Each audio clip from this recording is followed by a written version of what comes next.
Thank you, Brother Dan, and good morning, my dear brothers and sisters in our Lord Jesus Christ and our special young people.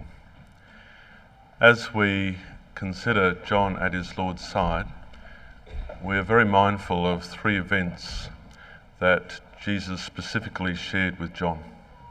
And not just John, but his three closest ones, with Peter and James and John. And the first of them was the raising of Jairus' daughter. Christ was the first to bring life from the dead since the days of Elisha. John, the apostle, had already seen other resurrections from Christ. He'd seen the widow of Nain's son raised. He'd seen Lazarus. But this one was special, as he records it. This one was special because he was right there. He was right next to it. He was just meters away. This girl was just there. And John, as he records this, remembers seeing a dead body, a body that had stopped breathing for some time, start to breathe again. I was there, said John. I was just there. And therefore he could write in John chapter 1, "In him was life, and the life was the light of men. The Lord of life was here." And the second occasion was the transfiguration. Peter, James and John climbed the Mount Hermon, the heights of that mountain, and were eyewitnesses of Jesus' future majesty. And it was almost certainly at night, and they saw Christ's face shine like the sun. His raiment was white as light, a scene of unearthly radiance. It was absolutely beautiful. With him were Moses and Elijah, the law and the prophets, and then together they heard those wonderful words, "This is my beloved Son, hear ye him." And in this transformation, Jesus had a foretaste of that state which was to be his beyond the cross. And that's why John could write in John chapter 1 and verse 14, "We beheld his glory, the glory as of the only begotten of the Father." Two amazing occasions. But what about the third? On that last night, Jesus crossed the Kidron Valley into the Garden of Gethsemane. Deliberately a garden, in deliberate contrast to that garden where long ago the battle against sin had been lost. And we note the repetition. If we just turn back a page to chapter 18, verse 1, we note that there were exactly 5 specific references to this garden. If you don't have these coloured in, it's very worthwhile to get a pencil and do this. Chapter 18, verse 1. "When Jesus had spoken these words, he went forth with his disciples over the brook Kidron, where was a garden." Reference number 1. Chapter 18, verse 26. "One of the servants of the high priest, being his kinsman, whose ear Peter cut off, saith, Did not I see thee in the garden?" Number 2. Chapter 19 and verse 41. "Now in the place where he was crucified there was a garden," reference 3, "and in the garden," reference 4, "a new sepulchre wherein was never man yet laid." And finally, chapter 20, verse 15, "Jesus saith unto her, Woman, why weepest thou? Whom seekest thou? And she, supposing him to be the gardener," reference 5, "saith unto him, Sir, if thou have borne him hence, tell me where thou hast laid him, and I will take him away." Brothers and sisters, none of the other gospel writers pick that up, none of them. None of them talk about a garden. John does, 5 times. And in the garden, Jesus needs to pray. He's about to be bloodied. He's about to be bruised, and he goes to offer his last prayer to his God before he is arrested. And he takes three, Peter, James and John, with him a little further on from the rest. Peter, who literally just minutes before had protested, "Though everyone forsake you, Jesus, I will never, ever, ever forsake you. All these will fall away, I won't." And James and John, who just recently had said, "Jesus, we can drink of your cup. We can be baptized with the baptism that you can be baptized with. No problems, Jesus." And he takes those three with him by his side a little bit further. He selected the three who had the most boldly professed that they would serve Christ to the end, and Jesus wanted them, and he needed them at the time of his greatest need. "I'm needing your help," he says. "I'm finding this tough. Can you live up to your bold claims?" And Jesus prays, "Please, Father, take this cup from me." And in agony he prayed even more earnestly, brothers and sisters, sweat pouring down like great drops of blood to the ground. And in Jesus' anguish and travail, at the time of his absolute greatest need, they failed him and they all slept. And yes, it would have been the early hours of the morning, and yes, it had been a tough week, but when Jesus needed them most, brothers and sisters, when he needed some support on this earth, when we needed someone at his side, they slept. Not once, not twice, but 3 times. Oh, John. And the occasion is recorded in Matthew, Mark and Luke, but John doesn't mention this at all. It's not in this record. Why is that, brothers and sisters? Because he didn't see it. He slept, and you might say, well, hang on, he didn't actually record Jairus either, the others did. And he didn't record the transfiguration, the others did. And that is true. But for a man who dedicated the last 9 chapters of his gospel to these events, wouldn't you have liked to read that prayer at the hands of John in this gospel? But he couldn't, because he didn't hear it. You think of John 17, which we read just yesterday in our daily readings, and the beautiful entry into our Lord's mind as we read a whole chapter dedicated to a prayer, one of the most beautiful prayers on record, that just opens up the Son of God and his mission for us. Thank you, John, for recording that. Wouldn't you love to have read about the prayer of the Son in the garden in all of its details? But he slept when our Lord needed him most. So in these 3 events, John was taught with Peter and James, Jesus had power over death. He was Lord of life, as he saw in the raising of Jairus' daughter. Secondly, that Christ would reign in glory, not witnessed on earth, as he saw from the transfiguration.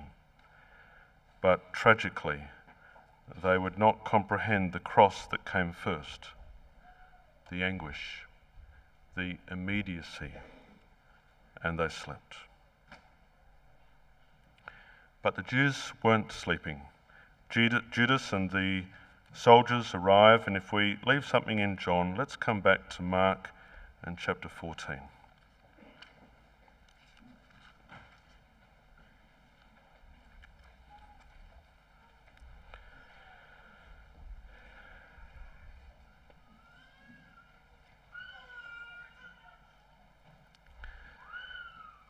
Mark 14 and verse 43. And immediately, while he yet spake, cometh Judas, one of the 12, and with him a great multitude with swords and staves from the chief priests and the scribes and the elders. And Jesus has already spoken about this. He's already predicted this event. And way back in verse 27, he'd already told them, verse 27, Jesus saith unto them, all ye shall be offended because of me this night. You'll all leave me. For it is written, I will smite the shepherd, and the sheep shall be scattered. In fact, Jesus said in John's record in chapter 16, behold, the hour is coming, indeed it has come, when you will be scattered, each to his own home, and you'll leave me alone. And in fulfillment of that, in Mark 14 and verse 50, we read, and they all forsook him and fled, every single one of them. When the going got tough, the tough ran away. And Jesus was all alone. He did not have at this point a single friend. From here on, no man would be of any help whatsoever. They had all left him. He was on his own. Now when we come back to John, and we'll jump to John 18, we find that the Apostle John and Peter follow from a distance. John 18 and verse 15. Simon Peter followed Jesus, and so did another disciple. That disciple was known unto the high priest, and went in with Jesus into the palace of the high priest. So John, it's certainly John. John, the other disciple, was known to the high priest and the servants. And so he got in, and he let Peter into the palace as well. And the servant says in verse 17, hey, you, aren't you also one of them? Aren't you also one of his disciples? So she knew that John was a disciple.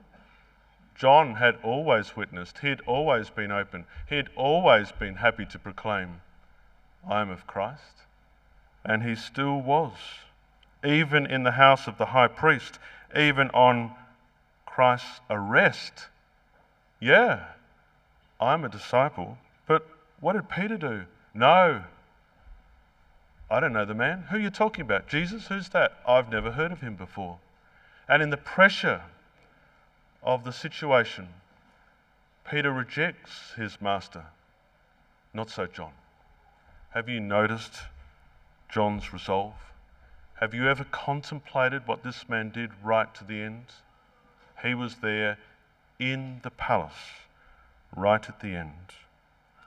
And then if we pick up our reading, which happens to be today's daily reading by a special coincidence, John 19. And we might pick it up in verse 16. Then delivered he him, therefore unto them to be crucified. And they took Jesus and led him away. They took Jesus. And that word took there, John only uses 3 times in his gospel. The first of them was all the way back in chapter 1, when he says in verse 11, he came unto his own, and his own received him not. It's the same word. They rejected him in chapter 1. They received him not. But John says, not here they didn't. They were very happy to receive him. They took him and they led him away to crucify him, says John. What disgraceful irony. They had rejected him and then received him to kill him. And Simon of Cyrene helped carry the cross, not Peter, not John. John would have watched this. He would have seen that from afar. He would have thought, that should be me. It could be me. I wish it was me. I want to help Christ carry his cross, but he didn't. And another man carried that to Golgotha. And they crucified our Lord Jesus Christ, the plan, the Logos, the destiny, the Word made flesh. The Word tabernacled amongst us. It dwelt with us, and his family, his people, killed the Word tabernacling amongst us. And in chapter 19 and verse 19, Pilate writes a title and put it on the cross, and the writing was, Jesus of Nazareth, the King of the Jews. Verse 20, this title was read by many of the Jews, for the place where Jesus was crucified was nigh to the city, and it was written in Hebrew and Greek and Latin, 3 languages, Jesus dying for people from all nations. Everyone could read it. Here is the King of the Jews. And finally, after all of that, John comes to the foot of the cross, the only one of the 12. Every other chosen disciple had abandoned their Lord, and John is there watching his master, watching the nails through the dark of the time. And as he looks up to Christ on the pole, he notices 2 other people, one on his left, one on his right, criminals, robbers. And his mind goes back and he thinks, that's where I wanted to be with my brother James. We wanted to be there. We wanted to be on his left and his right. That was our ambitious goal, to be on his side. And I've let him down, and my brother's not even here. Weren't we undeserving of that place? And it's as if Jesus is saying, John, if you want to rule with me, you have to start at the foot of the cross, not by my side. We read in John 19 in verses 23 and 24 that they split up his clothes, casting lots for the one-piece, seamless tunic.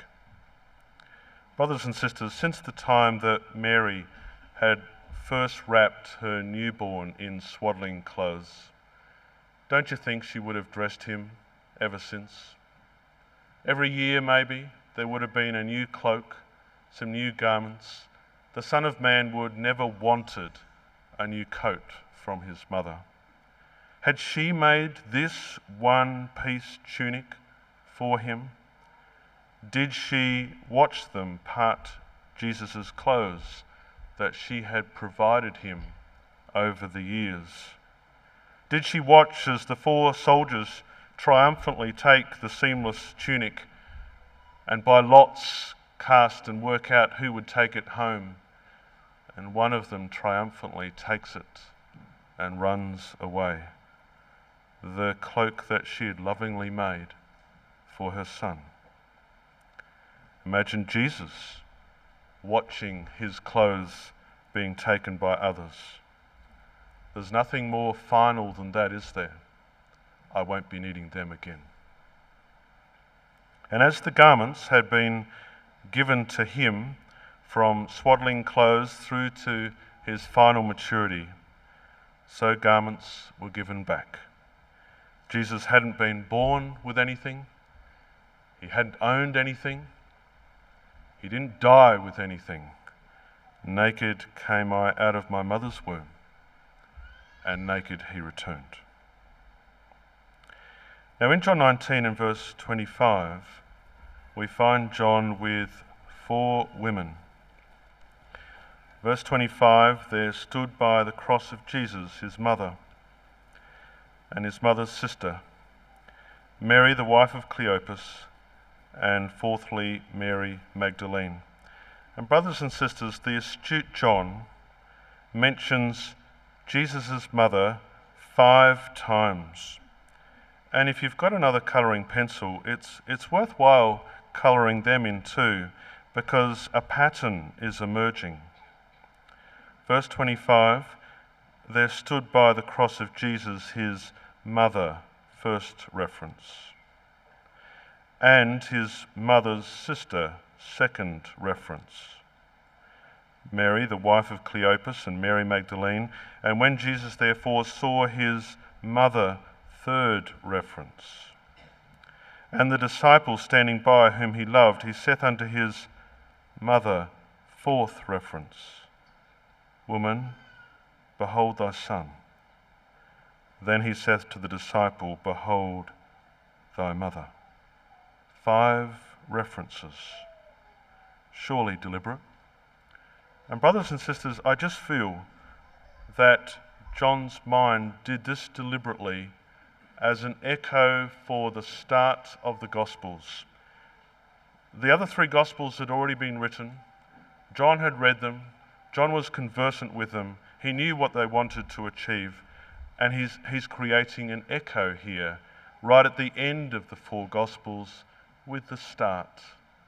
Come back with me to Matthew chapter 2. Just leave something in John. Come back with me to Matthew and chapter 2. You're going to need another colour.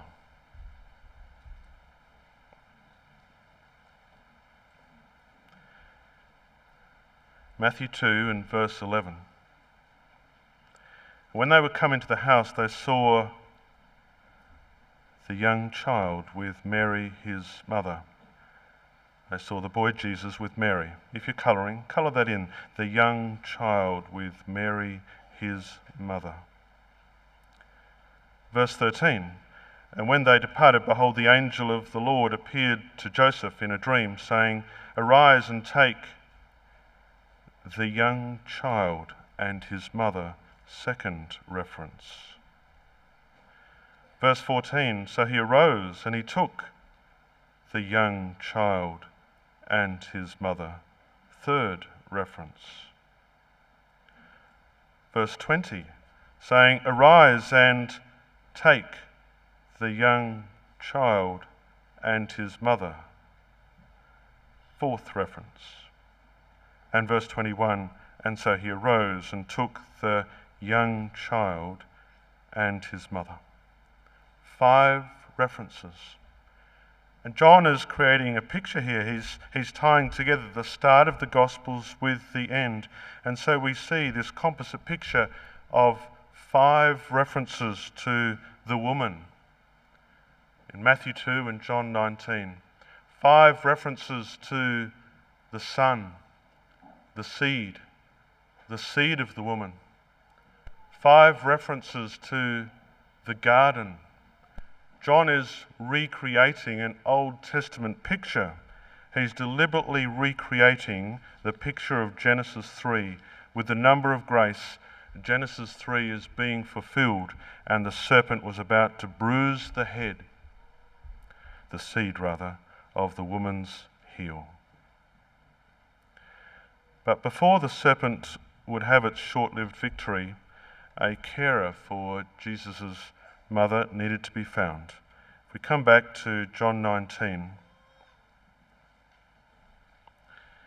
we find in those wonderful verses that we've perhaps already coloured that he says, Woman, behold thy son, and to the disciple, behold thy mother. And so he appoints his first cousin John, his confidant, the one he loved, the one who perhaps got him the most, the one he could most closely relate to care for his mum. And now the Son of Man could die, knowing that his mother would be looked after. And John would have cared for her his whole life. There's no record of John travelling on great missionary journeys while Mary was still alive. He generally stayed at home. And surely he provided for her. Surely he looked after her. Surely he cared for her in her age. Surely he was present when she died. Surely he buried her. And surely the Son looked down from his Father's right hand and said, "Thank you, John." You know, the only woman that John refers to as a mother in his entire gospel is Mary. The only woman that he refers to as a mother is Mary. There's only one other mention. It's a conceptual reference in John chapter 3 by Nicodemus about a man going back into his mother's womb. Every other mother in John is talking about Mary. Even his own mother, Salome, at the cross is titled Mary's sister. The only mother is Mary. And that's the respect that he had for the mother of the Son of God. And then in verse 30 of John 19, when Jesus therefore had received the vinegar, he said, "It is finished." He hears the last cry, and then there's no more breathing. The other records merely state that there was a loud cry. John records what Jesus said, "It is finished." Why? Because he was there. He heard it. And we know that. Let's come down to verse 35. He that saw it bear record. I was there, he says. You can believe me because I was an eyewitness. His record is true. He knoweth that he saith true. What he saith is true, that ye might believe. I was there, says John. I heard Jesus say that. It is finished. And John could later write in 1 John 3 verse 16, "Hereby perceive we the love of God, because he laid down his life for us." And John watched it. Every single breath, every cry, he heard it and he felt it. And he saw the breathing stop, and he saw his Lord die for him. And so as we stand with John at the foot of the cross, we see the kindest, most noble, most wonderful, most upright man who had ever lived, who spent his life in service to others, who spent in life in service for us, die on a stake. And they laid him in a tomb, and finally the Son of Man had somewhere to lay his head. But the story doesn't stop there, does it? The story of John, the story of Christ, the story of our redemption doesn't finish with a dead king. Because very, very, very early in the morning, while it was still dark, no one else was moving, the city was quiet, a woman got up, Mary Magdalene, and went to the tomb. And the tomb would have been dark, and it would have been hard and probably cold and desperately unwelcoming. But the tomb was empty. And she runs to Peter and John. They've taken him away, the Lord, out of the sepulchre. We don't know where they have laid him, she says. And so Peter and John run to the tomb. Let's pick that up in chapter 20 and verse 6. Then cometh Simon Peter following him, and went into the sepulchre, and seeth the linen clothes lie, and the napkin that was about his head, not lying with the linen clothes, but wrapped together in a place by itself. They run to the sepulchre, to the tomb, and they see it's empty as well, because the tomb could not hold the Son of God. But John goes further than that, because John's perceptive and he gets it. Look at how he describes the state of the tomb. Verse 6, Then cometh Simon Peter following him, went into the sepulchre, and he seeth the linen clothes lie, and the napkin that was about his head, not lying with the linen clothes, but wrapped together in a place by itself. John is very careful to record what happened. So the linen body clothes that covered Christ's whole body were just laying there by itself. It's almost like your teenager has got up on a Sunday morning and thrown his pajamas on the bed. If they get there, the linen clothes are just there. But not so the head. The head has been carefully, intricately wrapped up, roll by roll by roll, and carefully placed in a place all by itself. John got that. And John got that the head was now clearly and discernibly different from the body. Christ the head is now the King of the world. He towers above the body in importance, and he's alive for evermore. And later on in our memorial service, we'll have some choral pieces that will allow us to celebrate and to meditate on that resurrection. And so, brothers and sisters, as Adam had slept and given life to Eve in Genesis 2, so Christ had slept and facilitated life for his bride, even life eternal. And Peter and John believed, and they went home. And we too can believe. Like them at that point, we haven't seen our Lord, have we?